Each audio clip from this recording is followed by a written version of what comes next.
इस वक्त की एक और अहम खबर पनामा पेपर लीक मामले से जुड़ी हुई।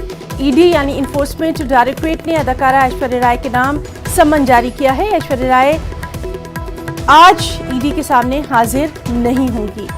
तो पनामा पेपर लीक मामले से जुड़ी अहम खबर, ईडी इन्फोर्समेंट डायरेक्टरेट ने अदाकारा ऐश्वर्या राय के नाम सम्मन जारी किया है।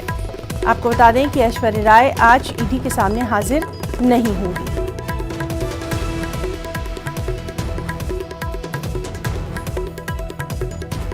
अहम खबर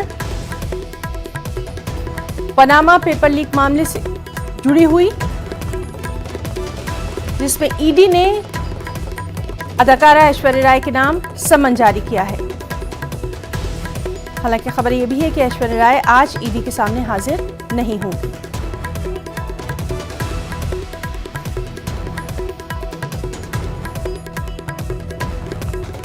तो इन्फोर्समेंट डायरेक्टरेट ने अदाकारा ऐश्वर्या राय के नाम सम्मन जारी किया है।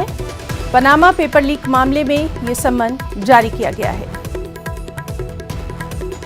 हालांकि खबर यह भी है कि ऐश्वर्या राय आज ईडी के सामने हाजिर नहीं होंगी।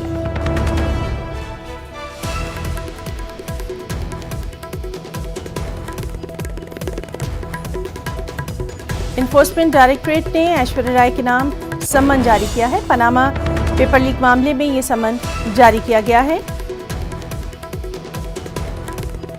और खबर यह भी है कि ऐश्वर्या राय आज ईडी के सामने हाजिर नहीं होंगी।